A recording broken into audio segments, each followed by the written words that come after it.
أعوذ بالله من الشيطان الرجيم.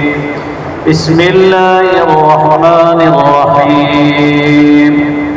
ومن آياته خلق السماوات والأرض واختلاف ألسنتكم وألوانكم إن في ذلك لآيات للعالمين.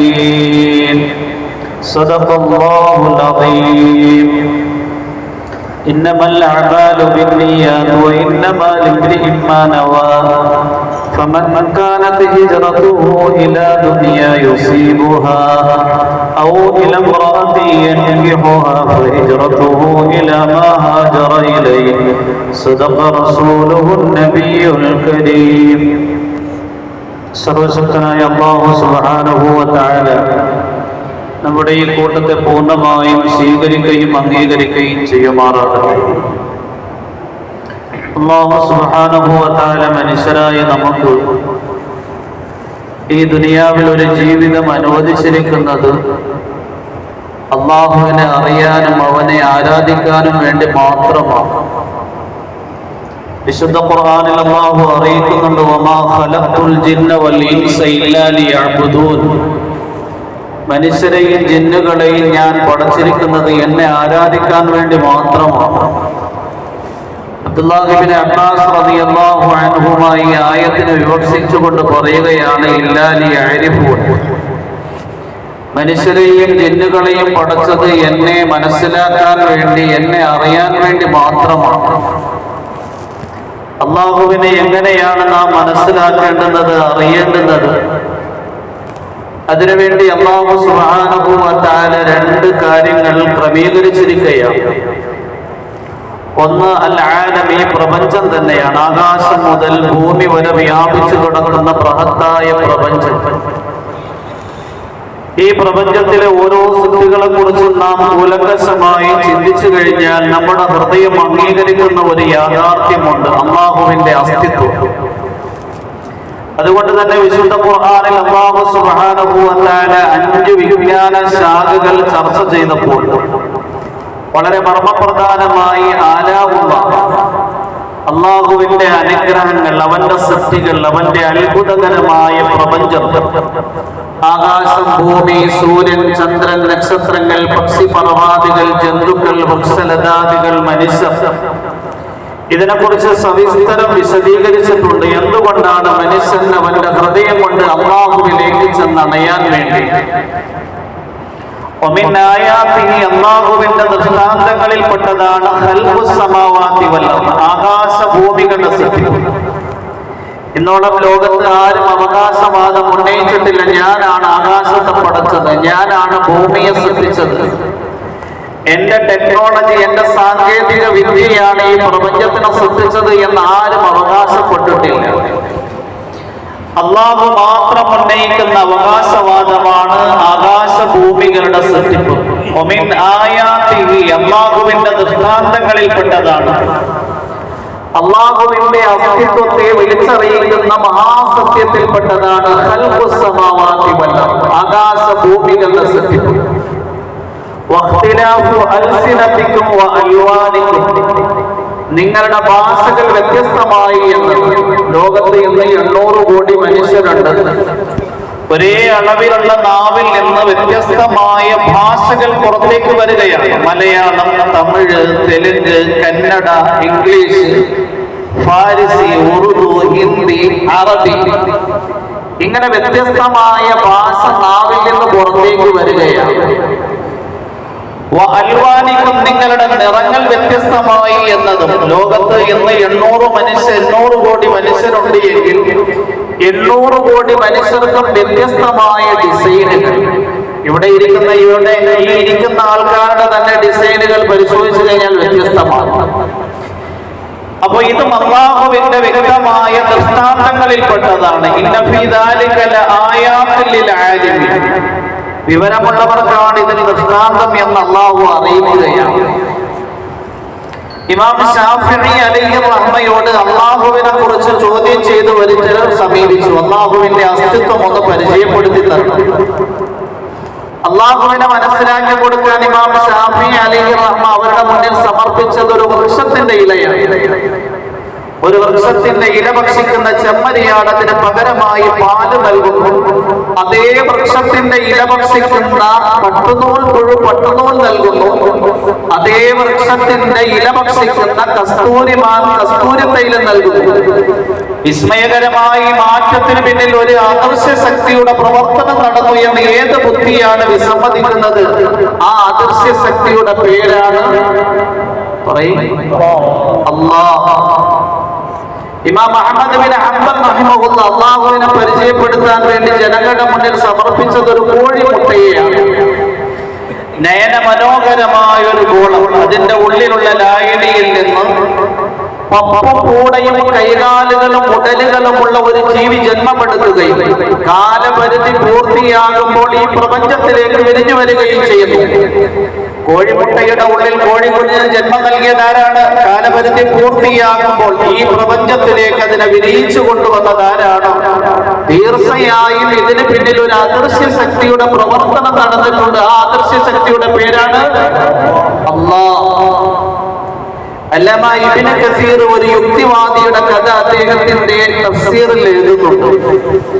അള്ളാഹുവിന്റെ അസ്തിത്വം നിഷേധിച്ചുകൊണ്ട് കഴിഞ്ഞുകൂടിയ ഒരു നിരീശ്വരവാദി ഒരിക്കൽ വഴിയിലൂടെ നടന്നു പോകുമ്പോൾ മനുഷ്യരുടെ കാൽപാദങ്ങളുടെ അടയാളങ്ങളും ആടുകളുടെയും ഒട്ടകങ്ങളുടെയും കാഷ്ടവും കാണാനിടയായി. അദ്ദേഹത്തിന്റെ മസ്തിഷ്കം മന്ത്രിച്ചു. ഇതിലൂടെ ആടുകളും ഒട്ടകങ്ങളും മനുഷ്യരും നടന്നു പോയിട്ടുണ്ട്. ശേഷം അദ്ദേഹത്തിന്റെ മസ്തിഷ്കത്തിന്റെ ദിശ ശരിയായ വഴിയിലേക്ക് ഗമിക്കുകയായിരുന്നു.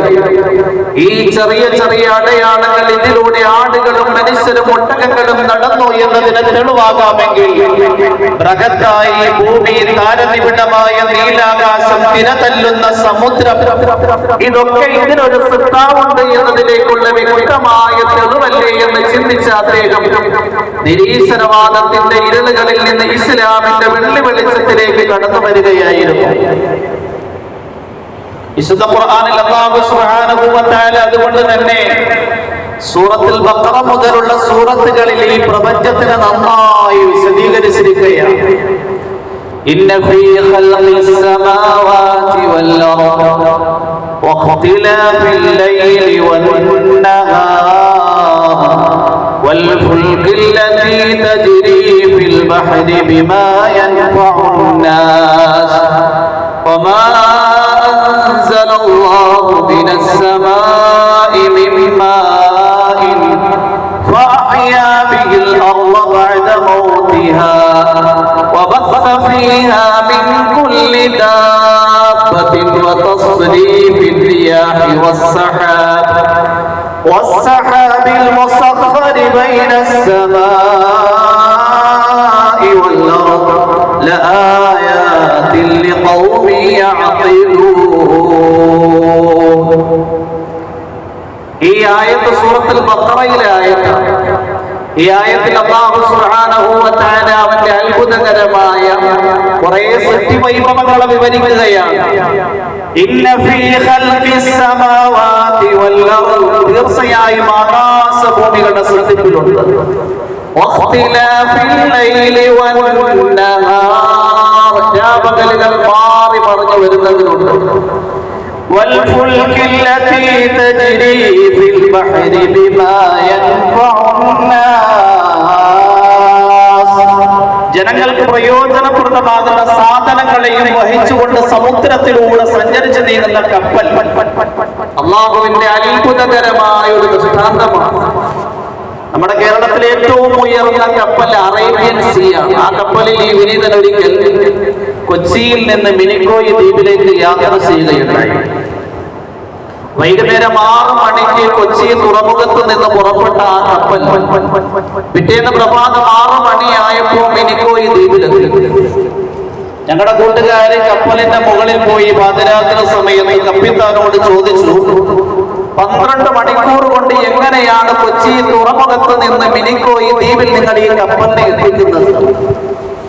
ആ കപ്പിത്താൻ പറയുകയുണ്ടായി, ഈ കപ്പലിൽ ഇതിന്റെ ഉള്ളിലുള്ള സാങ്കേതിക വിദ്യ കാറ്റിനെ അനുകൂലമാക്കുന്ന രീതിയിലാണ്. യഥാർത്ഥത്തിൽ 12 മണിക്കൂർ കൊണ്ട് കൊച്ചിയിൽ നിന്ന് മിനിക്കോയ് ദ്വീപിൽ കപ്പലിനെ എത്തിക്കേണ്ടുന്നത് ആകാശത്തിന്റെ തമ്പുരാനാണ്. അദ്ദേഹം ഒരു മുസ്ലിം അല്ല, അമുസ്ലിമാണ്. എന്നിട്ട് കൂടി അദ്ദേഹത്തിന് അറിയാം ഈ സാങ്കേതിക വിദ്യകളെല്ലാം ഉപയോഗിച്ചാലും യഥാർത്ഥത്തിൽ ഈ കപ്പലിനെ ലക്ഷ്യസ്ഥാനത്തേക്ക് എത്തിക്കേണ്ടുന്നത് അല്ലാഹുവാണ്.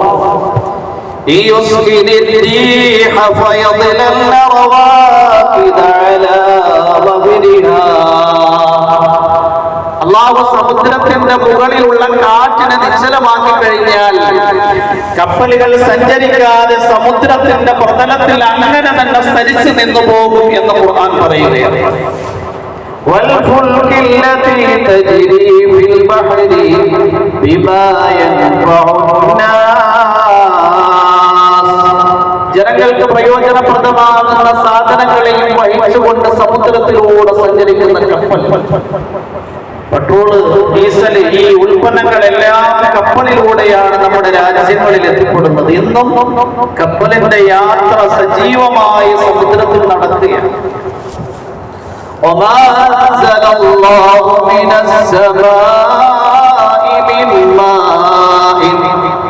ആകാശത്തിൽ നിന്ന് ഭൂമിയിലേക്ക് വർഷിക്കുന്ന മഴ അല്ലാഹുവിന്റെ അത്ഭുതകരമായ ഒരു ദൃഷ്ടാന്തമാണ്. وأنزلنا من السماء ماء بقدر فأسكناه في الأرض وإنا على ذهاب به لقادرون وأنزلنا من السماء ماء بقدر വളരെ കൃത്യമായി അളന്നു തൂക്കി ഭൂമിയിലേക്ക് നാം മഴ വർഷിപ്പിക്കുകയാണ്. എന്നിട്ട് അല്ലാഹു സുബ്ഹാനഹു വ തആല നമ്മളെ ഏൽപ്പിക്കുന്നില്ല, മഴയുടെ സീസൺ ആകുമ്പോൾ നിങ്ങൾ വെള്ളം സ്വരൂപിച്ചു വെക്കണം. ആ വെള്ളമാണ് ഉഷ്ണകാലത്ത് നിങ്ങൾ ഉപയോഗിക്കുന്നത്. നമ്മുടെ ജീവിതം എത്ര ദുസ്സഹമാകുമായിരുന്നു. വീട്ടിൽ എത്ര വലിയ ഏരിയ വേണ്ടി വരും, എത്ര ടാങ്ക് വേണ്ടി വരും, എത്ര അണ്ടാവ് വേണ്ടി വരും, എത്ര ബക്കറ്റ് വേണ്ടി വരും, എത്ര ദിവസം ഈ വെള്ളം ഉപയോഗിക്കുന്നു. അല്ലാഹു പറയാ, ആകാശത്തിൽ നിന്ന് മഴ വർഷിപ്പിക്കുക മാത്രമല്ല നാം ചെയ്യുന്നത്, ഭൂമിയുടെ ഉള്ളറകളിൽ നാം അതിനെ സ്വരൂപിച്ചു വെക്കുകയാണ്. നിങ്ങൾ കുഴൽ കിണർ കുഴിക്കുമ്പോൾ സുലഭമായി വെള്ളം കിട്ടുകയാണ്.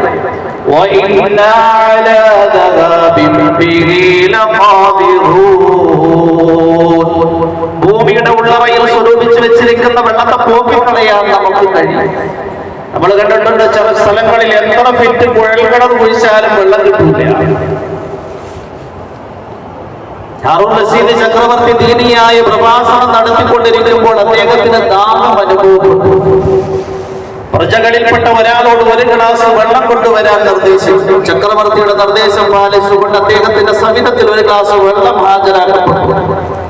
അദ്ദേഹം വെള്ളം കുടിക്കാൻ വേണ്ടി ഒരുപ്പെട്ടപ്പോൾ ആ സദസ്സിലുണ്ടായിരുന്ന സുലൈമാൻ ബിൻ ഹർബ് എന്ന പണ്ഡിതൻ പറഞ്ഞു, മഹാനായ ചക്രവർത്തി എന്ന് വെള്ളം കുടിക്കാൻ വരട്ടെ, എനിക്ക് അങ്ങയോട് ഒരു കാര്യം ചോദിക്കാനുണ്ട്, 2 കാര്യങ്ങൾ ചോദിക്കാനുണ്ട്. ഹാറൂൻ റഷീദ് ചക്രവർത്തി ഗ്ലാസുമായി അങ്ങനെ തന്നെ സ്തരിച്ചു നിൽക്കുകയാണ്. എന്താ നിങ്ങൾക്ക് ചോദിക്കാനുള്ളത്? സുലൈമാൻ ബിൻ ഹർബ് എന്ന പണ്ഡിതൻ ചോദിച്ചു, ലോകത്ത് ഈ ഒരു ഗ്ലാസ് വെള്ളമേ ഉള്ളൂ, നിങ്ങൾക്ക് ദാഹം അനുഭവപ്പെട്ടു, എത്ര വിലയായിരിക്കും ഈ ഒരു ഗ്ലാസ് വെള്ളത്തിന് നിങ്ങൾ നൽകുന്നത്? ഹാറൂൻ റഷീദ് ചക്രവർത്തി പറഞ്ഞു, പ്രവിശാലമായ ബാഗ്ദാദിന്റെ അധികാര പരിധിയാണ് എനിക്കുള്ളത്, എനിക്ക് ദാഹം അനുഭവപ്പെട്ടു, ഈ ഒരു ഗ്ലാസ് വെള്ളമേ ഉള്ളൂ എങ്കിൽ ബാഗ്ദാദിന്റെ പകുതി വിലയായി നൽകി ഈ ഒരു ഗ്ലാസ് വെള്ളം വാങ്ങി കുടിച്ച് എന്റെ ദാഹത്തെ ഞാൻ ശമിപ്പിക്കും. വീണ്ടും സുലൈമാൻ ബിൻ ഹർബ് എന്ന പണ്ഡിതൻ ചോദിച്ചു, ഉള്ളിലേക്ക് പോയ വെള്ളം മൂത്രമായി പുറത്തേക്ക് പോകുന്നില്ല, നിർഗളിക്കുന്നില്ല, അതിനെ ചികിത്സിച്ച് സുഖപ്പെടുത്താൻ ലോകത്തൊരു ഡോക്ടറെ ഉള്ളൂ, എത്ര വിലയായിരിക്കും അദ്ദേഹത്തിന് നിങ്ങൾ കൊടുക്കുന്നത്? ഹാറൂൻ റഷീദ് ചക്രവർത്തി പറഞ്ഞു, ബാഗ്ദാദിന്റെ അടുത്ത പകുതി വിലയായി നൽകി അദ്ദേഹത്തിൽ നിന്ന് ചികിത്സ തേടി ഒരു വട്ടം ഞാൻ മൂത്രിക്കും. സുലൈമാൻ ബിൻ ഹർബ് എന്ന പണ്ഡിതൻ അല്ലാഹുവിന്റെ അനുഗ്രഹത്തെ ഓർമ്മപ്പെടുത്തി, പ്രവിശാലമായ ബാഗ്ദാദ് ഒരു ഗ്ലാസ് വെള്ളവും ഒരു വട്ടം മൂത്രം ഒഴിക്കലും അതിന്റെ വില ഈ പ്രവിശാലമായ ബാഗ്ദാദാണ് എങ്കിൽ ദിനപ്രതി നിങ്ങൾ എത്രയോ ഗ്ലാസ് വെള്ളം കുടിക്കുന്നുണ്ട്, എത്രയോ വട്ടം ബുദ്ധിമുട്ട് കൂടാതെ മൂത്രിക്കുന്നുണ്ട്, ഇത് പടച്ചവന്റെ അനുഗ്രഹമല്ലേ? والذي أنزل من السماء ماء لكم منه شراب ومنه شجر فيه تسيمون. സൂറത്തുൽ നഹൽ. ആ സൂറത്തുൽ നഹലിന്റെ മറ്റൊരു പേര് സൂറത്തുൽ നിഅം എന്നാണ്. നിഅമത്ത് എന്ന അറബി പദത്തിന്റെ ബഹുവചനമാണ് നിഅം. അനുഗ്രഹം, അനുഗ്രഹങ്ങൾ എന്നാണ്. എന്തുകൊണ്ടാണ് ഈ സൂറത്തിൽ അല്ലാഹുവിന്റെ അനുഗ്രഹങ്ങൾ നന്നായി വർണ്ണിക്കുന്നുണ്ട്? ഭൗതിക അനുഗ്രഹം, ആത്മീയ അനുഗ്രഹം, ദീനിയായ അനുഗ്രഹം, ദുന്യവിയായ അനുഗ്രഹം, ശാരീരിക അനുഗ്രഹം, പ്രാപഞ്ചിക അനുഗ്രഹം, ഭൗതിക അനുഗ്രഹം, ആഖിറത്തിന്റെ അനുഗ്രഹങ്ങൾ. അതുകൊണ്ട് സൂറത്തുൽ നിഅം എന്ന് ഈ സൂറത്തിന് പേരുണ്ട്. ഈ സൂറത്തിൽ അല്ലാഹു വെള്ളത്തിനെ കുറിച്ച് അനുഗ്രഹമായി വിവരിക്കുകയാണ്.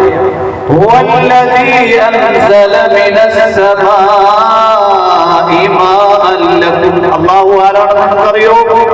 നിങ്ങൾക്ക് വേണ്ടി ആകാശത്തിൽ നിന്ന് മഴ വർഷിപ്പിച്ചു തരുന്നവനാണ്. മിൻഹു സറാബ്, ആ മഴവെള്ളത്തിൽ നിങ്ങൾക്ക് കുടിനീരുണ്ട്. വമിൻഹു ശജറുൻ, ആ മഴവെള്ളത്തിൽ നിന്നാണ് സസ്യങ്ങൾ മുളച്ചു പൊന്തുന്നത്. ഫീഹി തുസീമൂൻ, ആ വൃക്ഷങ്ങളെയാണ് നിങ്ങളുടെ നാൽക്കാലികൾ മേയുന്നത്. وما أنزل الله من السماء من ماء, ആകാശത്തിൽ നിന്ന് അല്ലാഹു വർഷിപ്പിക്കുന്ന മഴ. وأحيا به الأرض بعد موتها, ആ മഴയിലൂടെ നിർജീവമായ ഭൂമി സജീവമാക്കുകയാണ്. وبث فيها من كل دابة, അല്ലാഹു ഭൂമിയിൽ സൃഷ്ടിച്ചു വിധാനിച്ചിരിക്കുന്ന ജന്തുക്കൾ. وتصريف الرياح, കാറ്റിന്റെ ഗതിമാറ്റം. والسحاب المسخر بين السماء والأرض, ആകാശ ഭൂമികളുടെ ഇടയിൽ നിയന്ത്രിച്ചു നിർത്തപ്പെടുന്ന കാർമേഘം. ഈ സൃഷ്ടികളെ കുറിച്ചൊക്കെ അല്ലാഹു വിവരിച്ചിട്ട് പറയുകയല്ല, ആയാത്തിൽ ദൃഷ്ടാന്തങ്ങളുണ്ട്. ദൃഷ്ടാന്തം എന്ന് പറഞ്ഞാൽ തെളിവ് എന്ന്. എന്തിനുള്ള തെളിവ്? അല്ലാഹുവിന്റെ അസ്തിത്വത്തിനുള്ള തെളിവ്. അല്ലാഹുവിന്റെ വജൂദ്, അല്ലാഹു ഉണ്ട് എന്ന് വിളിച്ചറിയിക്കുന്ന മഹാസത്യങ്ങളാണ് ഈ പ്രപഞ്ചത്തിന്റെ ഓരോ സൃഷ്ടികളും. അല്ലാഹു ഏകനാണെന്ന് വിളിച്ചറിയിക്കുന്ന മഹാസത്യത്തിൽപ്പെട്ടതാണ് ഈ പ്രപഞ്ചവും പ്രപഞ്ചത്തിന്റെ ഓരോ സൃഷ്ടികളും. ആർക്കായി ഇതിലൂടെ തെളിവ് കിട്ടുന്നത്? ചിന്തിക്കുന്ന ജനസമൂഹം. ഒരാള് 2 എത്രയെന്ന് ചോദിച്ചു, 4 എന്ന് പറഞ്ഞു. വേറൊരാളോട് 2 എത്രയെന്ന് ചോദിച്ചു, 5 എന്ന് പറഞ്ഞു. അയ്യോ, 2 5 അല്ല 4 ഞാൻ അംഗീകരിക്കത്തില്ല. അയാളോട് കൊടുക്കാൻ പറ്റുമോ? പറ്റൂല. സലീമായ ന്യൂനതയും വക്രതയും ഒന്നുമില്ലാത്ത ബുദ്ധി കൊണ്ട് ചിന്തിച്ചു കഴിഞ്ഞാൽ, ഈ പ്രപഞ്ചത്തിന്റെ ഓരോ സൃഷ്ടികളെ കുറിച്ച് ചിന്തിച്ചു കഴിഞ്ഞാൽ അറിയാതെ അവന്റെ ഹൃദയം കൊണ്ട് അംഗീകരിക്കേണ്ടി വരുന്ന ഒരു യാഥാർത്ഥ്യമുണ്ട്. ആ യാഥാർത്ഥ്യത്തിന്റെ പേരാണ് അല്ലാഹ്. ഇതുകൂടാതെ അല്ലാഹു സുബ്ഹാനഹു വ തആല ആലമുൽ അസ്ഗർ എന്ന് പറയുന്ന ഒരു അത്ഭുതകരമായ ദൃഷ്ടാന്തം കൂടി നിശ്ചയിച്ചിരിക്കുക. ചെറിയ പ്രപഞ്ചം, നമ്മുടെ ശരീരം തന്നെ.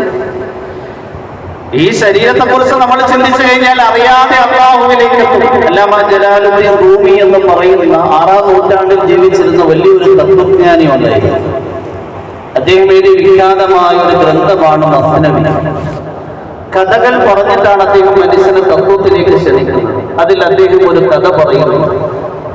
ഒരു രത്നവ്യാപാരി അമൂല്യമായ വൈഡൂര്യക്കല്ലുമായി യാത്ര ചെയ്യുമ്പോൾ അദ്ദേഹത്തിന്റെ സഹയാത്രികനായി കൂട്ടത്തിലൊരു കള്ളൻ കൂടി. ചലനങ്ങളിൽ നിന്ന് രത്നവ്യാപാരി മനസ്സിലാക്കി, എന്റെ കൂട്ടുകാരൻ, എന്റെ സഹയാത്രികൻ കള്ളനാണ് എന്ന്.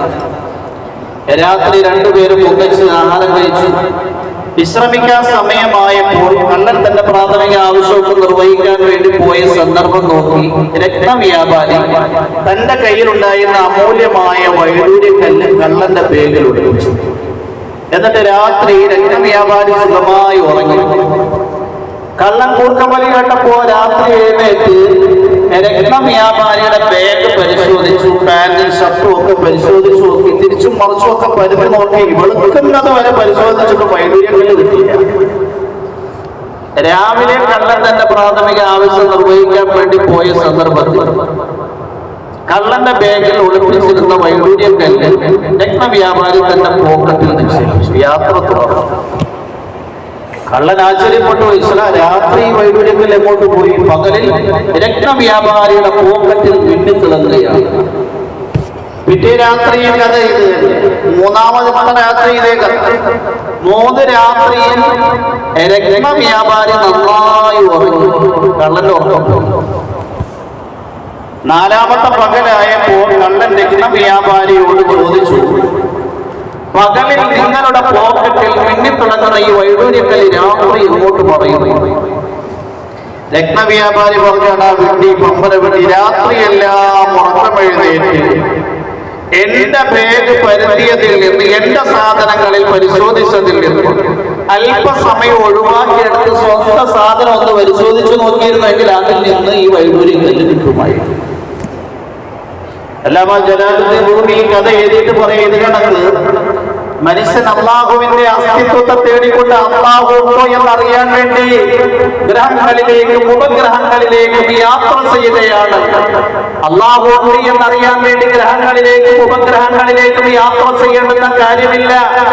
അള്ളാഹു ഉണ്ട് എന്നറിയാൻ വേണ്ടി നീ നിന്റെ ശരീരത്തിൽ ഒന്ന് പരിശോധിച്ചാൽ മതി, നിന്നിൽ തന്നെ അള്ളാഹു ഉണ്ട്.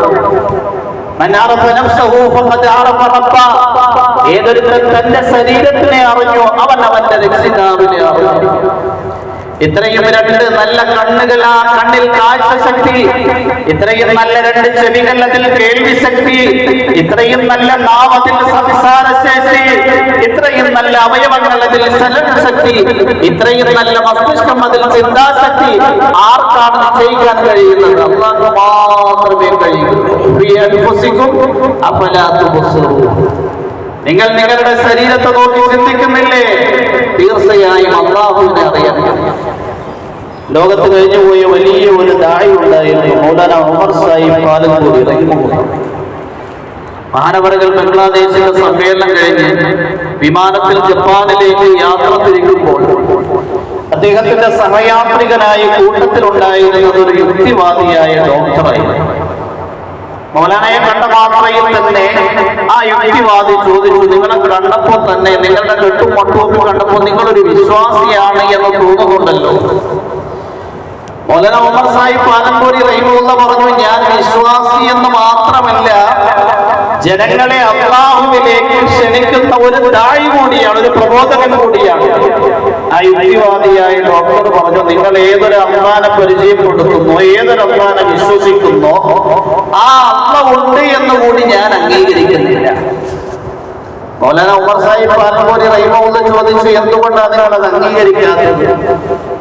അത് നിങ്ങൾ ഈ പറയുന്ന അല്ലാഹ് എന്ന സങ്കല്പത്തെ ഇന്നോളം ഞാൻ കണ്ടിട്ടില്ല, ഒന്ന് കാണിക്കാമോ? അങ്ങനെയാണെങ്കിൽ ഞാൻ വിശ്വസിക്കാം.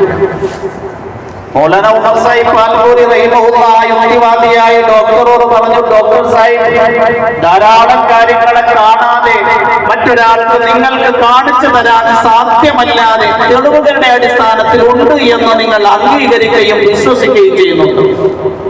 അങ്ങനെ കാണാത്ത കാര്യം, മറ്റൊരാൾക്ക് എനിക്ക് കാണിച്ചു തരാൻ പറ്റാത്ത കാര്യം ഉണ്ട് എന്ന് അംഗീകരിക്കുന്ന വ്യക്തിയൊന്നുമല്ല ഞാൻ. മൗലാന ചോദിച്ചു, ഡോക്ടർ സാഹിബ്, നിങ്ങൾക്ക് ജീവനുണ്ടോ? ഡോക്ടർ ഒന്ന് ഞെട്ടി. ജീവനുണ്ടോ എന്നാ ചോദിക്കും. ജീവനുണ്ടല്ലോ, ജീവനില്ലാതെ എങ്ങനെ ഞാൻ ഈ വിമാനത്തിൽ യാത്ര ചെയ്യുന്നത്? നിങ്ങൾ ആ ജീവനെ കണ്ടിട്ടുണ്ടോ? ഒന്ന് കാണിക്കാമോ? അപ്പോഴാ ഡോക്ടർ ചിന്തിക്കുന്നത്, ജീവനെ ഞാൻ കണ്ടിട്ടില്ല, അത് മറ്റൊരാൾക്ക് കാണിക്കാനും പറ്റില്ല. കണ്ടോ, നിങ്ങൾ ജീവൻ കാണാതെ, ആ ജീവൻ മറ്റൊരാൾക്ക് കാണിച്ചു കൊടുക്കാൻ സാധ്യമല്ലാതെ നിങ്ങളുടെ ഉള്ളിൽ ജീവനുണ്ട് എന്ന് അംഗീകരിക്കുകയും വിശ്വസിക്കുകയും ചെയ്തിരിക്കുകയാണ്. ഈ വിമാനത്തിൽ യാത്ര ചെയ്യുന്നവർക്കൊക്കെ ജീവനുണ്ടോ? ഡോക്ടർ പറഞ്ഞു, തീർച്ചയായും ജീവനുണ്ട്. ജീവനില്ലാതെ എങ്ങനെയാണ് ഇവർ യാത്ര ചെയ്യുന്നത്? ഡോക്ടർ, ആ ജീവനെ കണ്ടിട്ടുണ്ടോ? എനിക്കൊന്ന് കാണിച്ചു തരാമോ? ജീവനെ ഞാൻ കണ്ടിട്ടില്ല, അത് മറ്റൊരാൾക്ക് കാണിക്കാനും പറ്റില്ല. മൗലാന പറഞ്ഞു, കണ്ടോ, ഈ വിമാനത്തിൽ യാത്ര ചെയ്യുന്നവർക്ക് ജീവനുണ്ട് എന്ന് കാണാതെ നിങ്ങൾ അംഗീകരിക്കുകയും വിശ്വസിക്കുകയും ചെയ്തിരിക്കുകയാണ്. മറ്റൊരാൾക്ക് കാണിച്ചു കൊടുക്കാൻ സാധ്യമല്ലാതെ ഇവർക്ക് ജീവനുണ്ട് എന്ന് അംഗീകരിക്കുകയും വിശ്വസിക്കുകയും ചെയ്തിരിക്കുകയാണ്. ഡോക്ടർ സാഹിബ്, നിങ്ങൾക്ക് ബുദ്ധിയുണ്ടോ? ഡോക്ടർ പറഞ്ഞു, തീർച്ചയായും ബുദ്ധിയുണ്ട്, ബുദ്ധിയില്ലാതെ എങ്ങനെയാ ഞാൻ ഈ വിമാനത്തിൽ യാത്ര ചെയ്യുന്നത്? ആ ബുദ്ധിയെ നിങ്ങൾ കണ്ടിട്ടുണ്ടോ? മറ്റൊരാൾക്ക് കാണിക്കാൻ പറ്റുമോ? ഡോക്ടർ പറഞ്ഞു, ആ ബുദ്ധിയെ കണ്ടിട്ടില്ല, അത് മറ്റൊരാൾക്ക് കാണിക്കാനും പറ്റില്ല. കണ്ടോ, ബുദ്ധിയുണ്ട് എന്ന് കാണാതെ മറ്റൊരാൾക്ക് കാണിച്ചു കൊടുക്കാൻ സാധ്യമല്ലാതെ നിങ്ങൾ വിശ്വസിച്ചിരിക്കുകയാണ്. ഈ വിമാനത്തിൽ യാത്ര ചെയ്യുന്നവർക്കൊക്കെ ബുദ്ധിയുണ്ടോ? തീർച്ചയായും ബുദ്ധിയുണ്ട്. ആ ബുദ്ധിയെ നിങ്ങൾ കണ്ടിട്ടുണ്ടോ? മറ്റൊരാൾക്ക് കാണിച്ചു കൊടുക്കാൻ പറ്റുമോ? ഡോക്ടർ പറഞ്ഞു, ആ ബുദ്ധി ഞാൻ കണ്ടിട്ടില്ല, മറ്റൊരാൾക്ക് കാണിച്ചു കൊടുക്കാനും സാധ്യമല്ല. ഡോക്ടർ സാഹിബ്, ഈ വിമാനത്തിൽ യാത്ര ചെയ്യുന്നവർക്ക് ബുദ്ധിയുണ്ട് എന്ന് കാണാതെ മറ്റൊരാൾക്ക് കാണിച്ചു കൊടുക്കാൻ സാധ്യമല്ലാതെ നിങ്ങൾ വിശ്വസിക്കുകയും അംഗീകരിക്കുകയും ചെയ്തിരിക്കുകയാണ്. ഡോക്ടർ സാഹിബ്, നിങ്ങളുടെ അടുക്കൽ ധാരാളം രോഗികൾ വരാറുണ്ട്. നിങ്ങൾ അവർക്ക് ടോണിക് കൊടുക്കാറുണ്ട്, ബ്ലഡും മറ്റും ഒക്കെ ടെസ്റ്റ് ചെയ്തിട്ട് നിങ്ങളുടെ ശരീരത്തിൽ അയണിന്റെ അംശം കുറവാണ്, അതുകൊണ്ട് ഈ ടോണിക് ഉപയോഗിക്കും. നിങ്ങൾ ഏതെങ്കിലും മനുഷ്യ ശരീരത്തിൽ അയണിന്റെ ഇരുമ്പിന്റെ അംശം കണ്ടിട്ടുണ്ടോ? മറ്റൊരാൾക്ക് കുറിച്ച് കാണിച്ചു കൊടുക്കാൻ പറ്റുമോ? മനുഷ്യ ശരീരത്തിൽ അയണിന്റെ അംശമുണ്ട്, പക്ഷേ കാണാതെ മറ്റൊരാൾക്ക് കാണിച്ചു കൊടുക്കാൻ സാധ്യമല്ലാതെയാണ് ഞാൻ വിശ്വസിക്കുന്നത്. ഇങ്ങനെ ഡോക്ടർ സാഹിബ് ധാരാളം കാര്യങ്ങൾ കാണാതെ മറ്റൊരാൾക്ക് കാണിച്ചു കൊടുക്കാൻ സാധ്യമല്ലാതെ തെളിവുകളുടെ അടിസ്ഥാനത്തിൽ ഉണ്ട് എന്ന് നിങ്ങൾ അംഗീകരിക്കുകയും വിശ്വസിക്കുകയും ചെയ്യുന്നു എങ്കിൽ ബൃഹത്തായി ഭൂമി, താരനിബിഡമായ നീലാകാശം, തിരതല്ലുന്ന സമുദ്രം, ഇതൊക്കെ ഇതിന് ഒരു ശ്രദ്ധാവുണ്ട് എന്നതിലേക്കുള്ള വ്യക്തമായ തെളിവല്ലേ? ആ യുക്തിവാദിയായി ഡോക്ടർ അപ്പോൾ തന്നെ ചൊല്ലി, അശ്ഹദു അല്ലാ ഇലാഹ ഇല്ലല്ലാഹ് വഅശ്ഹദു അന്ന മുഹമ്മദർ റസൂലുള്ളാഹ്. അല്ലാഹുവിന്റെ അസ്തിത്വം നിഷേധിക്കുന്ന അതിസമർത്ഥനായ, മെഡിസിൻ പഠിക്കണമെങ്കിൽ സാധാരണ ബുദ്ധി പോലെ നല്ല ബ്രില്യന്റ് ആയിരുന്നു. അദ്ദേഹത്തിന് ശരീരത്തിന്റെ 3 കണ്ടന്റുകളെ പറഞ്ഞു കൊടുത്തോളൂ അല്ലേ? ഗാലക്സികളിലേക്ക് പോയില്ല, ഗ്രഹങ്ങളിലേക്ക് പോയില്ല, നക്ഷത്രങ്ങളിലേക്ക് പോയില്ല. ശരീരത്തിന്റെ ജീവൻ, ശരീരത്തിന്റെ ബുദ്ധി, ശരീരത്തിന്റെ ഉള്ളിലുള്ള അള്ളാഹുവിനെ അറിയാൻ വേണ്ടി ഈ ശരീരം തന്നെ മതി.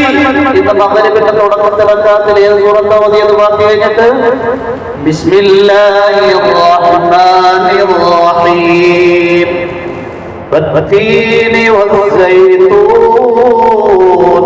വതൂരി സീനീന വഹാദൽ ബലദിൽ അമീൻ لقد خلقنا الإنسان في أحسن تقويم. 4 വളരെ മർമ്മപ്രധാനമായ കാര്യങ്ങളെ കൊണ്ട് സത്യം ചെയ്യാണ്. അത്തിമരത്തിനെ തന്നെയാണ് സത്യം. സൈതൂൻ വൃക്ഷത്തെ തന്നെയാണ് സത്യം. വതൂരി സീനീന, സീനാ പർവ്വതത്തെ തന്നെയാണ് സത്യം. വഹാദൽ ബലദിൽ അമീൻ, നിർഭയമായ മക്കയെ തന്നെയാണ് സത്യം. ലഖദ് ഖലഖനൽ ഇൻസാന, തീർച്ചയായും നാം മനുഷ്യനെ സൃഷ്ടിച്ചു. ഫീ അഹ്സനി തഖ്വീം, ഏറ്റവും ഉത്കൃഷ്ടമായ ഘടനയിൽ, ഏറ്റവും നല്ല ഘടനയിലാണ് മനുഷ്യനെ സൃഷ്ടിച്ചിരിക്കുന്നത്. കണ്ണിനെ കണ്ണിന്റെ സ്ഥാനത്ത്, ചെവിയെ ചെവിയുടെ സ്ഥാനത്ത്, ഓരോ അവയവങ്ങളെയും അതാതിന്റെ സ്ഥാനത്ത്. അതുകൊണ്ട് അള്ളാഹുവിലേക്ക് എത്താൻ വേണ്ടി അള്ളാഹു ഈ പ്രപഞ്ചത്തിൽ ക്രമീകരിച്ചിരിക്കുന്ന 2 ദൃഷ്ടാന്തങ്ങളിൽ ഒന്ന് പ്രപഞ്ചമാണ്. ആകാശം മുതൽ ഭൂമി വരെ വ്യാപിച്ചു കിടക്കുന്ന അൽ-ആലമുൽ അക്ബർ, വലിയ പ്രപഞ്ചം. 2 മനുഷ്യ ശരീരം, അൽ-ആലമുൽ അസ്ഗർ, ചെറിയ പ്രപഞ്ചം. 2 അള്ളാഹുവിനെ മനസ്സിലാക്കാൻ വേണ്ടി അള്ളാഹു ക്രമീകരിച്ചിരിക്കുന്ന ഒരു ക്രമീകരണമാണ് പ്രവാചകൻ. നമ്മൾ ആരും അള്ളാഹനെ കണ്ടിട്ടില്ല, കണ്ടിട്ടുണ്ടോ? അള്ളാന്റെ സംസാരം കേട്ടിട്ടുണ്ടോ? ഇല്ല. പ്രവാചകന്മാർക്ക് അല്ലാഹു വഹയിലൂടെ അവരുടെ സന്ദേശങ്ങൾ കേൾക്കാനുള്ള ശക്തി നൽകി. നമ്മുടെ പ്രവാചകൻ മുഹമ്മദ് റസൂലുള്ളാഹി സ്വല്ലല്ലാഹു അലൈഹി വസല്ലം തങ്ങൾ മിഅ്റാജിന്റെ രാത്രി അല്ലാഹുവിനെ കാണുകയും ചെയ്തു. മുഹമ്മദ് മുസ്തഫ സല്ലല്ലാഹു അലൈഹി വസല്ലം തങ്ങൾക്ക് അല്ലാഹു അപാരമായ ശക്തിയാണ് കൊടുത്തിരിക്കുന്നത് എന്ന് നമ്മൾ ധാരാളം വ്യക്തികളെ കുറിച്ച് പഠിക്കാറുണ്ട്. ആ വ്യക്തികളുടെ പിന്നാലെ നമ്മൾ കൂടാറുണ്ട്. അവരുടെ വാക്കുകളൊക്കെ മണിമുത്തുപോലെ നമ്മൾ പറക്കിയെടുത്ത് പ്രസംഗിക്കാറുണ്ട്, എഴുതാറുണ്ട്. എന്നാൽ ലോകത്തെ ഏറ്റവും ഉയർന്ന വ്യക്തിത്വത്തിന്റെ ഉടമ, ഏറ്റവും ഉയർന്ന ദാർശനികൻ ആര് എന്ന ചോദ്യത്തിന് ഒരേ ഒരു മറുപടി ആരാ? മുഹമ്മദുർ റസൂലുള്ളാഹ്. ആ നബി തങ്ങളുടെ ജനനം മുതൽ മരണം വരെയുള്ള സംഭവം പറയാൻ വേണ്ടി ചോദിച്ചു കഴിഞ്ഞാൽ നമ്മുടെ ദാർശനികൻ, നമ്മുടെ വഴികാട്ടി, മുഴുവൻ നബിമാരുടെയും ഇമാമ, ലോകത്തിന്റെ നായകൻ, വിശ്വത്തിന്റെ വസന്തം, മദീനയുടെ കിരീടം, മുഹമ്മദ് റസൂലുള്ളാഹി സ്വല്ലല്ലാഹു അലൈഹി വസല്ലം. നബി തങ്ങളുടെ കൂട്ടത്തിൽ കഴിഞ്ഞുകൂടിയ കുറെ മനുഷ്യരുണ്ട്, സഹാബിമാരെന്നാ പറയുന്നത്. വെറുതെ ഒരാളെ സ്നേഹിക്കില്ല അല്ലേ? പ്രൗഢഗംഭീരമായ പ്രസംഗം നടത്തി എന്ന് വിചാരിച്ചുകൊണ്ട് ആദരവ് സ്നേഹം കിട്ടൂല, വ്യക്തിത്വം ഉണ്ടാവണം.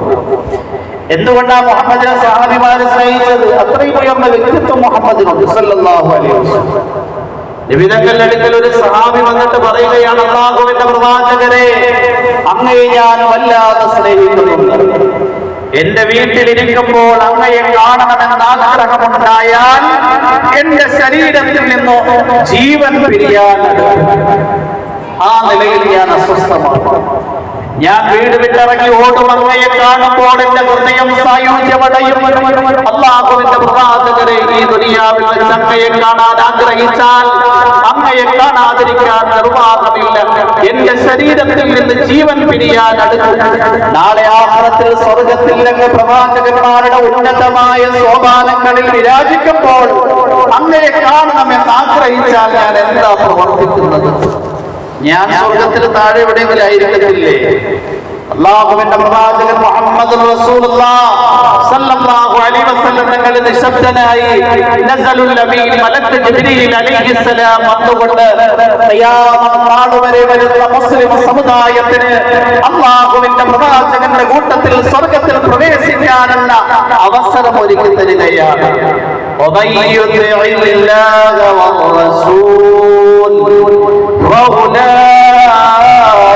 مع الذين أنعم الله عليهم من النبيين والصديقين والشهداء والصالحين وحسن أولئك رفيقا. വരുന്ന മുസ്ലിം സമുദായത്തിൽപ്പെട്ട ആരെങ്കിലും മുഹമ്മദ് സല്ലല്ലാഹു അലൈഹി വസല്ലം തങ്ങളുടെ കൂട്ടത്തിൽ സ്വർഗ്ഗത്തിൽ കഴിയണമെന്ന് ആഗ്രഹിക്കുന്നു എങ്കിൽ അല്ലാഹുവിനെയും അവന്റെ റസൂലിനെയും അനുസരിക്കുക.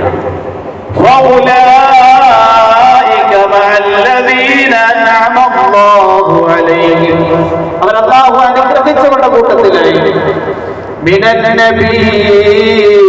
ആരാണ് അല്ലാഹു അനുഗ്രഹിച്ചവർ? പ്രവാചകന്മാർ, والصديقين والشهداء والصالحين وحسن أولئك رفيقا. എത്രയോ നല്ല കൂട്ടുകാരാണ്.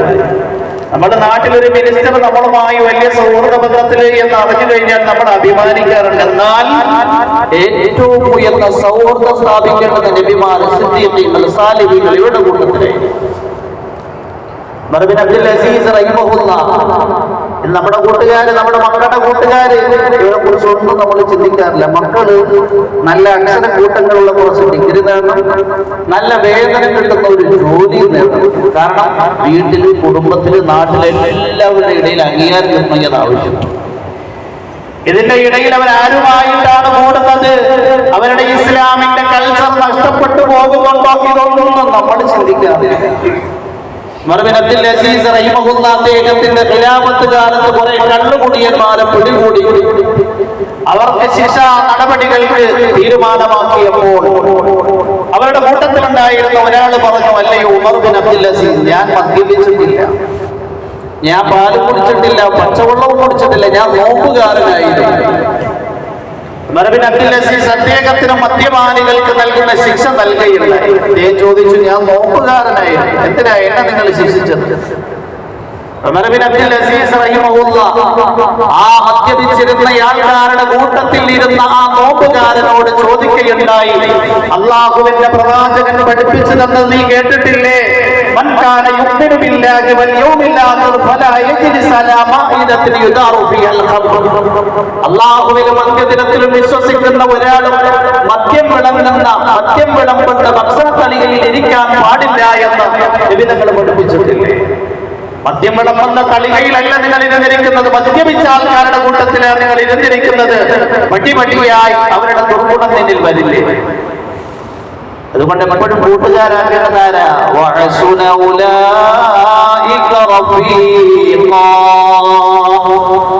ദുനിയാവിലും ആഖിറത്തിലും ഏറ്റവും നല്ല കൂട്ടുകാര് നബിമാരാണ്, സിദ്ദീഖീങ്ങളാണ്, ശുഹദാക്കളാണ്, സാലിഹീങ്ങളാണ്.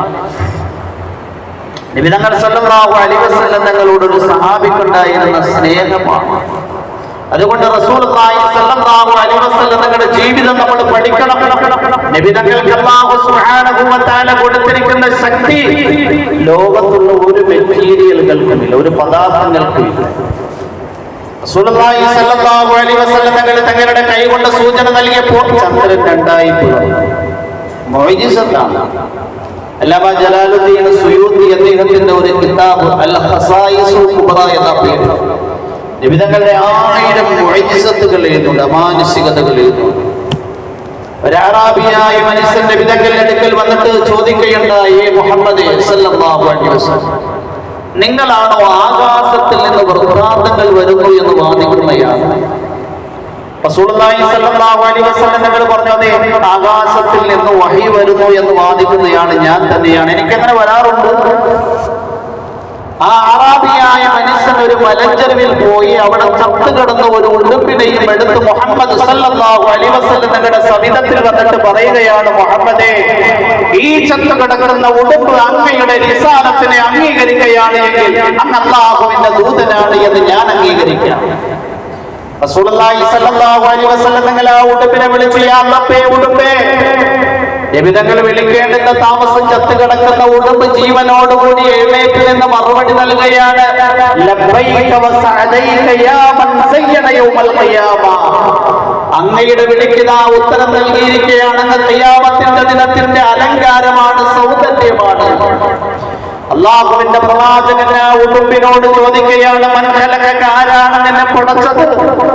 ഉടുമ്പ് സംസാരിക്കുകയാണ്, മൻ ഫിസ് സമാഇ അർശുഹു വമൻ ഫിൽ അർളി സുൽത്താനുഹു വമൻ ഫിൽ ബഹരി സബീലുഹു വമൻ ഫിൽ ജന്നതി റഹ്മത്തുഹു വമൻ ഫിൻ നാരി അദാബുഹു. ഏതൊരുത്തനാണോ ആകാശത്തിൽ അർശുള്ളത്, ഏതൊരുത്തനാണോ ഭൂമിയിൽ അധികാരവും ആധിപത്യവും ഉള്ളത്, ഏതൊരുത്തനാണോ സമുദ്രത്തിൽ മാർഗമുള്ളത്, ഏതൊരുത്തനാണോ സ്വർഗത്തിൽ അനുഗ്രഹമുള്ളത്, ഏതൊരുത്തനാണോ നരകത്തിൽ ശിക്ഷയുള്ളത്, ആ അല്ലാഹുവാണ് എന്നെ സൃഷ്ടിച്ചത്. അല്ലാഹുവിന്റെ പ്രവാചകന്റെ അടുത്ത ചോദ്യം ചോദിക്കുകയാണ്, മന്നന, ആരാണ് ഞാൻ? അല്ലാഹുവിന്റെ പ്രവാചകനോട് ആ ഉടമ്പ് പറയുകയാണ്, റസൂൽ റബ്ബിൽ ആലമീൻ വഖദ് അഫ്ലഹ മൻ സദ്ദഖക വഖദ് ഖാബ മൻ കദ്ദബക. അങ്ങ് അല്ലാഹുവിന്റെ ദൂതനാണ്, അല്ലാഹുവിന്റെ റസൂലാണ്. അങ്ങയെ സത്യപ്രവാചകനായി അംഗീകരിക്കുന്നവൻ വിജയിച്ചിരിക്കുകയാണ്, അങ്ങയെ കളവാക്കുന്നവൻ പരാജയപ്പെട്ടിരിക്കുകയാണ്. ഇത്രയുമായപ്പോ ആറാബി ഉച്ചസ്ഥലത്തിൽ ഒരു യാഥാർത്ഥ്യം വിളിച്ചു പറയുകയുണ്ടായി, അശ്ഹദു അല്ലാ ഇലാഹ ഇല്ലല്ലാഹ് വഅശ്ഹദു അന്നക റസൂലുള്ളാഹ്. അല്ലാഹുവിന്റെ പ്രവാചകന്റെ ശക്തിയാണ്. റസൂലുള്ളാഹി സ്വല്ലല്ലാഹു അലൈഹി വസല്ലം തങ്ങളുടെ ഹദീസ് ഇമാം തിർമിദി അദ്ദേഹത്തിന്റെ അൽ ജാമിയിൽ കൊണ്ടുവരുന്നു. അല്ലാഹു ഭൂമിയെ പടച്ചപ്പോൾ ഭൂമി അങ്ങോട്ടും ഇങ്ങോട്ടും ആടി ഉലയാൻ വേണ്ടി തുടങ്ങി. അല്ലാഹു പർവ്വതത്തിനെ സൃഷ്ടിച്ച് ഭൂമിയെ ഉറപ്പിച്ചു. പർവ്വതത്തിന്റെ ശക്തി കണ്ടപ്പോൾ മലക്കുകൾ അല്ലാഹുവോട് ചോദിച്ചു, ഹൽ മിൻ മഖ്ലൂഖിൻ അസദ്ദു മിനൽ ജിബാൽ. അല്ലാഹുവേ, പർവ്വതത്തിനേക്കാൾ ശക്തിയുള്ള ഏതെങ്കിലും പടപ്പ് നിനക്കുണ്ടോ? അല്ലാഹു പറഞ്ഞു, നഅമൽ ഹദീദ്, ഇരിപ്പുണ്ട്. എത്ര വലിയ പർവ്വതങ്ങളെയും പൊടിച്ച് ധൂളിയാക്കി അന്തരീക്ഷത്തിൽ പറത്തിക്കളയാൻ കഴിയും ഇരുമ്പിന്. ഇരുമ്പിന്റെ ശക്തി കണ്ടപ്പോൾ മലക്കുകൾ അല്ലാഹുവിനോട് ചോദിക്കുകയുണ്ടായി, ഹൽ മിൻ മഖ്ലൂഖിൻ അസദ്ദു മിനൽ ഹദീദ്. ഇരുമ്പിനേക്കാൾ ശക്തിയുള്ള ഏതെങ്കിലും പടപ്പ് നിനക്കുണ്ടോ? അല്ലാഹു പറഞ്ഞു, നഅമൻ നാർതി. എത്ര വലിയ ഇരുമ്പിന്റെ കട്ടിയെയും തീയിൽ വെച്ച് ലോലമാക്കി, അതുകൊണ്ട് അതിൽ നിന്ന് നാം ആഗ്രഹിക്കുന്ന ഉപകരണങ്ങൾ നിർമ്മിക്കാൻ കഴിയും. തീയിന്റെ ശക്തി കണ്ടപ്പോൾ മലക്കുകൾ അല്ലാഹുവോട് ചോദിച്ചു, ഹൽ മിൻ മഖ്ലൂഖിൻ അസദ്ദു മിനൻ നാർ. അല്ലാഹുവേ, തീയേക്കാൾ ശക്തിയുള്ള ഏതെങ്കിലും പടപ്പ് നിനക്കുണ്ടോ? അല്ലാഹു പറഞ്ഞു, നഅമൽ മാ, വെള്ളമുണ്ട്. എത്ര ആളിക്കത്തുന്ന തീയെയും വെള്ളം കൊണ്ട് കെടുത്തിക്കളയാൻ കഴിയും. വെള്ളത്തിന്റെ ശക്തി കണ്ടപ്പോൾ മലക്കുകൾ അല്ലാഹുവോട് ചോദിച്ചു, ഹൽ മിൻ മഖ്ലൂഖിൻ അസദ്ദു മിനൽ മാ. വെള്ളത്തെക്കാൾ ശക്തിയുള്ള ഏതെങ്കിലും പടപ്പ് നിനക്കുണ്ടോ? അല്ലാഹു പറഞ്ഞു നഅമല്ലിയ, കാറ്റുണ്ട്. ഇവിടെ എന്ത് ചെയ്ത് വെള്ളം നമ്മൾ എന്ത് ചെയ്യും? ഫാനിടും, കാറ്റുകൊണ്ട് വെള്ളം. കാറ്റിന്റെ ശക്തി കണ്ടപ്പോ മലക്കുകൾ അല്ലാഹുവിനോട് ചോദിക്കുകയുണ്ടായി, ഹൽ മിൻ മഖ്ലൂഖിൻ അശദ്ദു മിനൽ റിയാഹ്, കാറ്റിനേക്കാൾ ശക്തിയുള്ള ഏതെങ്കിലും പടപ്പ് നിനക്കുണ്ടോ? അല്ലാഹു പറഞ്ഞു നഅം, സദഖത്തുൽ മുഅ്മിൻ തസദ്ദഖ ബിയമീനിഹി ലാ തഅലമു ശിമാലുഹു. ഒരു മുഅ്മിൻ വലത് കൈ കൊണ്ട് ചെയ്യുന്ന ദാനധർമ്മം ഇടത് കൈ അറിഞ്ഞിട്ടില്ല. അത് കാറ്റിനേക്കാൾ ശക്തിയുണ്ട്. വിവിധങ്ങളിൽ നിന്ന് വന്ന അമലാണ് സദഖ എന്നുള്ളത്. ഈ ഹദീസിൽ അല്ലാഹുവിന്റെ പ്രവാചകൻ മുഹമ്മദ് മുസ്തഫ സല്ലല്ലാഹു അലൈഹി വസല്ലം തങ്ങൾ 4 അനാസറുകളെ വിവരിച്ചിരിക്കുകയാണ്. 4 ധാതുലവണങ്ങൾ. നാം ഏത് പദാർത്ഥങ്ങൾ, ഏത് മെറ്റീരിയലുകൾ എടുത്ത് പരിശോധിച്ചു കഴിഞ്ഞാലും ഈ 4 ഏതെങ്കിലും ധാതുലവണങ്ങൾ അല്ലെങ്കിൽ 4 ധാതുലവണങ്ങൾ പരസ്പരം കൂട്ടിയോജിപ്പിച്ചുകൊണ്ട് നിർമ്മിച്ചതാണ്. ഇതില് മണ്ണ് പറഞ്ഞു, വെള്ളം പറഞ്ഞു, കാറ്റ് പറഞ്ഞു, തീ പറഞ്ഞു. വലിയ വലിയ ബിൽഡിങ്ങുകൾ വെള്ളവും അന്തരീക്ഷത്തിലൂടെ പറന്നു നടക്കുന്ന വിമാനം, അതിൽ വെള്ളമുണ്ട്, മണ്ണുണ്ട്, തീയുണ്ട്, കാറ്റുണ്ട് എന്ന് പറഞ്ഞു കഴിഞ്ഞാൽ ലോകത്തുള്ള മുഴുവൻ മെറ്റീരിയലുകൾ, മുഴുവൻ പദാർത്ഥങ്ങളെക്കാൾ ശക്തിയുണ്ട് നബിതങ്ങളുടെ ശരീരത്തിൽ നിന്ന് പുറപ്പെട്ട ഓരോ അമലുകൾ. നബിതങ്ങളുടെ ശരീരത്തിൽ നിന്ന് പുറപ്പെട്ട അമലാണ് നമസ്കാരം. നബിതങ്ങളുടെ ശരീരത്തിൽ നിന്ന് പുറപ്പെട്ട അമലാണ് നോമ്പ്. നബിതങ്ങളുടെ ശരീരത്തിൽ നിന്ന് പുറപ്പെട്ട അമലാണ് സക്കാത്തും ഹജ്ജും കുടുംബബന്ധം ചേർക്കലും സാമ്പത്തിക വിഷയത്തിലുള്ള ഇസ്ലാമിന്റെ നിയമങ്ങളും നിർദ്ദേശങ്ങളും. അതുകൊണ്ട് നബിതങ്ങളുടെ ശരീരത്തിൽ നിന്ന് പുറപ്പെട്ട ഓരോ അമലുകൾക്കും, ഓരോ സുന്നത്തിനും ദുനിയാവിലും മുഴുവൻ വസ്തുക്കളെക്കാൾ ശക്തിയുണ്ട്. ഈ അമലുകൾ നാം നമ്മുടെ ജീവിതത്തിൽ ഒപ്പിയെടുക്കും. നബിതങ്ങളുടെ അമലുകൾ അത് ലാഘവത്തോടുകൂടിയാണ് നമ്മൾ കാണുന്നത്. ഒരു ഭാരം പോലെ കണ്ടുകൊണ്ടാണ് നമ്മൾ പ്രവർത്തിക്കുന്നത്. നബിതങ്ങളുടെ സുന്നത്ത് നമ്മുടെ ജീവിതത്തിൽ വളരെ കൃത്യമായി ഉണ്ടായിരുന്നു. നബിതങ്ങളുടെ അമലുകൾക്ക് വലിയ ശക്തിയുണ്ട്. റസൂലുള്ളാഹി സ്വല്ലല്ലാഹു അലൈഹി വസല്ലം തങ്ങൾക്ക് അല്ലാഹു ഉയർന്ന പരിശുദ്ധി നൽകി. നബിതങ്ങളുടെ പരിശുദ്ധി എത്ര ഉയർന്നത് എന്നറിയുമോ? ബുഖാരി ശരീഫിന്റെ റിവായത്ത്. ഉമ്മു സുലൈം റളിയല്ലാഹു അൻഹാന്റെ വീട്ടിൽ നബിതങ്ങൾ ഒരു ശക്തമായ ചൂട് സമയത്ത് ഉച്ചയ്ക്ക് വിശ്രമിക്കുമ്പോൾ നബിതങ്ങളുടെ ശരീരത്തിൽ നിന്ന് വിയർപ്പിന്റെ കണങ്ങൾ പൊട്ടി ഒഴുകുകയാണ്. ഉമ്മു സുലൈം റളിയല്ലാഹു അൻഹ ഒരു കുപ്പി എടുത്തുകൊണ്ട് വന്ന് ആ വിയർപ്പിന്റെ കണങ്ങൾ ശേഖരിക്കാൻ തുടങ്ങി. അല്ലാഹുവിന്റെ പ്രവാചകനെ എഴുന്നേറ്റ് നോക്കിയപ്പോൾ ഉമ്മു സുലൈം റളിയല്ലാഹു അൻഹ ശരീരത്തിൽ നിന്ന് വിയർപ്പിന്റെ കണങ്ങൾ ശേഖരിക്കുകയാണ്. അല്ലാഹുവിന്റെ പ്രവാചകൻ ഉമ്മു സുലൈമിനോട് ചോദിച്ചു, എന്താ ഈ പ്രവർത്തിക്കുന്നത്? ഉമ്മു സുലൈം റളിയല്ലാഹു അൻഹ പറഞ്ഞു, അല്ലാഹുവിന്റെ പ്രവാചകനെ, അങ്ങയുടെ ശരീരത്തിൽ നിന്ന് നിർഗളിക്കുന്ന വിയർപ്പിന്റെ കണങ്ങൾക്ക് കസ്തൂരിയുടെ പരിമളമാണ് ഞാൻ അനുഭവിക്കുന്നത്. ഇത് നബിതങ്ങളുടെ ശരീരത്തിന്റെ പരിശുദ്ധിയാണ്. അതുകൊണ്ട് ഈ ശരീരത്തിൽ നിന്ന് പുറപ്പെട്ട അമലുകൾ, സുന്നത്ത്, ഇത് നമ്മുടെ ഹൃദയത്തെ, നമ്മുടെ മസ്തിഷ്കത്തെ, നമ്മുടെ അവയവങ്ങളെ പരിശുദ്ധമാക്കും. നബിതങ്ങൾക്ക് അല്ലാഹു കൊടുത്തിരിക്കുന്ന സൗന്ദര്യവും പ്രകാശവും ഏറ്റവും ഉയർന്നു. ആയിഷ റളിയല്ലാഹു അൻഹ പറയുകയാണ്, വലില്ലാഫാത്തി ശംസുൻ വലി ശംസുൻ വശംസുൽ ലാഫാത്തി തത്ലുഉ ബിന്നഹാരി വശംസി തത്ലുഉ ബില്ലൈൽ. ഈ പ്രപഞ്ചത്തിൽ ഒരു സൂര്യനുണ്ട്, എനിക്ക് പ്രത്യേകമായ ഒരു സൂര്യനുണ്ട്. ഈ പ്രപഞ്ചത്തിന്റെ സൂര്യന്റെ അരുണോദയം പ്രഭാതത്തിലാണ് എങ്കിൽ എന്റെ സൂര്യൻ ഉദിക്കുന്നത് രാത്രിയുടെ തുടക്കത്തിലാണ്. അല്ലാഹുവിന്റെ പ്രവാചകന്റെ മുഖത്ത് നിന്ന് പരിലസിക്കുന്ന പ്രകാശം കൊണ്ട് എന്റെ കയ്യിൽ നിന്ന് താഴേക്ക് വീണുപോയ സൂചിയെ ഞാൻ കണ്ടെത്തുമായിരുന്നു എന്ന് മഹദി ആയിഷ റളിയല്ലാഹു അൻഹ പറയുകയാണ്. അബൂ ഹുറൈറ റളിയല്ലാഹു അൻഹു പറയുന്നു, മാ റഅയ്തു ശൈഅൻ അഹ്സന മിൻ വജ്ഹി റസൂലില്ലാഹി സ്വല്ലല്ലാഹു അലൈഹി വസല്ലമ കഅന്ന അശംസ തജ്രി ഫീ വജ്ഹിഹി. നബിതങ്ങളെക്കാൾ സൗന്ദര്യമുള്ള ഒന്നിനെയും ഞാൻ കണ്ടിട്ടില്ല. സൂര്യൻ തങ്ങളുടെ മുഖത്തിലൂടെ സഞ്ചരിക്കുന്ന പോലെ. ഇത് നബിതങ്ങളുടെ സൗന്ദര്യമാണ് എങ്കിൽ നബിതങ്ങളുടെ ശരീരത്തിൽ നിന്ന് പുറപ്പെട്ട അമലുകൾ നമ്മുടെ ഹൃദയത്തെ, നമ്മുടെ മസ്തിഷ്കത്തെ, നമ്മുടെ ആത്മാവിനെ, നമ്മുടെ അവയവങ്ങളെ പ്രകാശിപ്പിക്കും. അതുകൊണ്ട് നബിതങ്ങൾ ആരാണ് എന്ന് നമ്മൾ പഠിക്കണം. നബിതങ്ങളുടെ ജീവിതം നമ്മുടെ ജീവിതമായിരിക്കും. അല്ലാഹുവിലേക്ക് എത്താൻ വേണ്ടിയുള്ള മാർഗമാണ്. ഖുർആനിൽ അല്ലാഹു പറയുന്നു, ഖുൽ ഇൻ കുൻതും തുഹിബ്ബൂനല്ലാഹ ഫത്തബിഊനി യുഹിബ്ബുകുമുല്ലാഹു വയഗ്ഫിർ ലക്കും ദുനൂബക്കും വല്ലാഹു ഗഫൂറുർ റഹീം. താങ്കൾ പറഞ്ഞു കൊടുത്തു, നിങ്ങൾ അല്ലാഹുവിനെ സ്നേഹിക്കുന്നു എങ്കിൽ, അല്ലാഹുവിലേക്ക് ചെന്നണയാൻ ആഗ്രഹിക്കുന്നു എങ്കിൽ, അങ്ങനെയുള്ള മുഴുവൻ മുസ്ലിം സമുദായത്തിൽപ്പെട്ട വ്യക്തികളോട് പറഞ്ഞു കൊടുത്ത ഫത്തബിഊനി, എന്നെ പിൻപറ്റണം, നബിതങ്ങളെ പിൻപറ്റണം. അല്ലാഹുവിലേക്ക് എത്താൻ വേണ്ടിയുള്ള വാസിത്ത മാർഗം നബിതങ്ങളെ പിൻപറ്റല. നബിതങ്ങളെ എങ്ങനെയാ പിൻപറ്റേണ്ടത്? നമസ്കാരത്തിൽ, നോമ്പിൽ, സകാത്തിൽ, ഹജ്ജിൽ, ഭക്ഷണം കഴിക്കുന്നതിൽ, എല്ലാ നമ്മുടെ ആദാത്തുകളിലും പിൻപറ്റും. എന്നാൽ ഖുർആനിൽ അല്ലാഹു സുബ്ഹാനഹു വ തആല നബിതങ്ങളെ പിൻപറ്റുന്നവരെ ചെയ്യുന്ന ജോലിയായി പറയുന്നത്, ഖുൽ ഹാദിഹി സബീലി അദ്ഉ ഇലല്ലാഹി അലാ ബസീറത്തിൻ അന വമൻ ഇത്തബഅനി ഫസുബ്ഹാനല്ലാഹി വമാ അന മിനൽ മുശ്രികീൻ. ഖുൽ നബിയെ താങ്കൾ പറഞ്ഞു കൊടുക്കുന്നു, ഹാദിഹി സബീലി, ഇത് എന്റെ മാർഗമാണ്. എന്താ നബി തങ്ങളുടെ മാർഗം?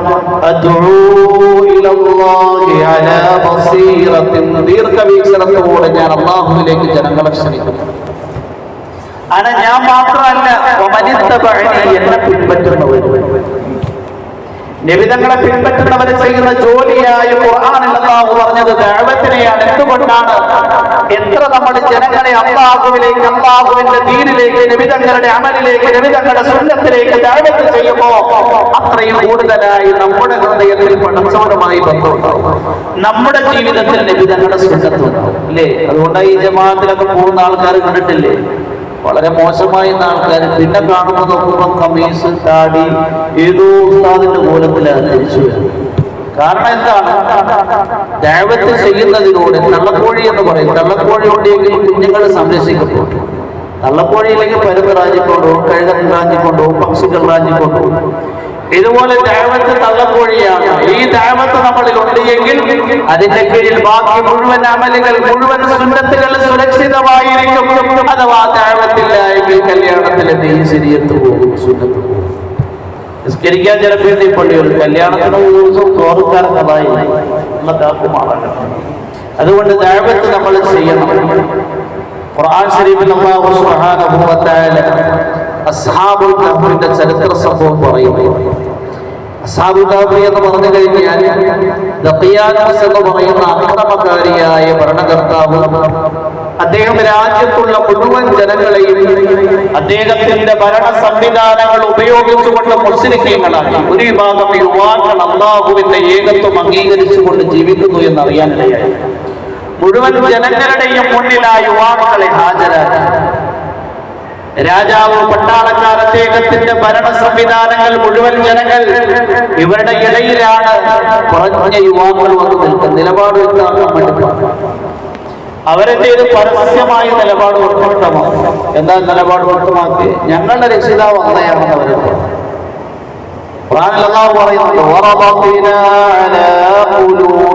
അവരുടെ ഹൃദയത്തിൽ നാം ഈമാനിയായ കെട്ടുറപ്പ് നൽകി. എപ്പോഴാണ് അവർ എഴുന്നേറ്റ് നിന്നപ്പോ അവര് പറഞ്ഞപ്പോ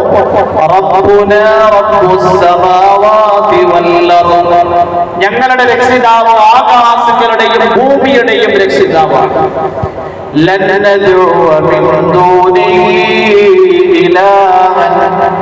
അല്ലാഹുവല്ലാത്ത ഒരു ശക്തിയെയോ വ്യക്തിയെയോ വസ്തുവിനെയോ ആരാധ്യരായി സ്വീകരിക്കുന്ന പ്രശ്നമേ ഇല്ല.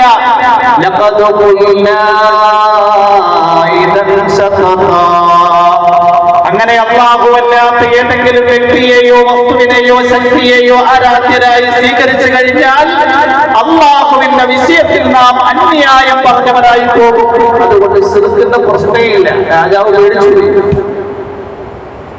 രാജാവ് ഉടൻ ആക്ഷൻ എടുത്തില്ല. നിങ്ങൾ ഇനിയും ഇത് പറഞ്ഞുകൂടെ നിൽക്കാൻ പറ്റില്ല. ആ യുവാക്കൾ ഒരുമിച്ച് കൂടി രാജ്യം വിടാൻ വേണ്ടി തീരുമാനിച്ചു. ഒരു ഗുഹയിൽ അഭയം തേടി.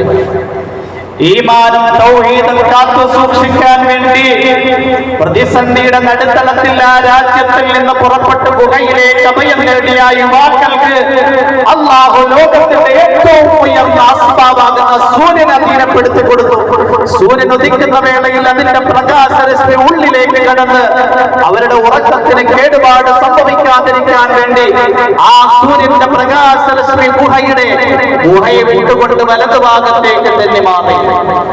സൂര്യൻ അസ്തമിക്കുന്ന വേളയിൽ അതിന്റെ പ്രകാശരശ്മി ഉള്ളിലേക്ക് കടന്നവരുടെ വിശ്രമത്തിന് കോട്ടം സംഭവിക്കാതിരിക്കാൻ വേണ്ടി ഗുഹയെ വിട്ട് ഇടതുഭാഗത്തേക്ക് തന്നെ മാറി.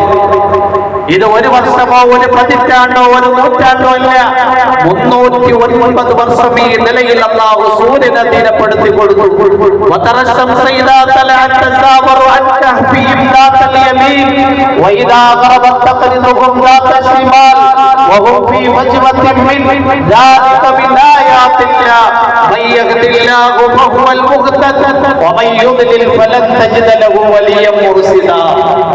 മുന്നൂറ്റി 309 വർഷം അല്ലാഹു അവർക്ക് വിശ്രമം നൽകി. 309 വർഷമായപ്പോ വിശക്കുന്നു.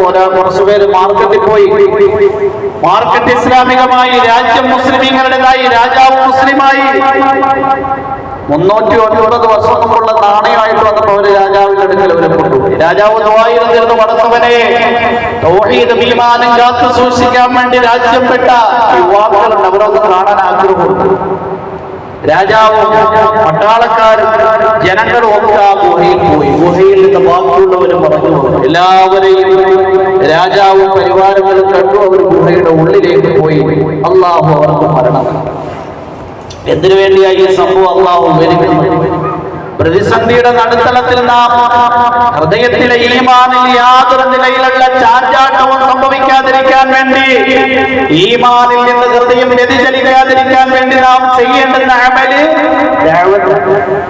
അല്ലാഹുവാണ് എന്റെ സൃഷ്ടാവ്, അല്ലാഹുവാണ് ആകാശത്തിന്റെ സൃഷ്ടാവ്, അള്ളയാണ് എന്റെ സംരക്ഷകൻ.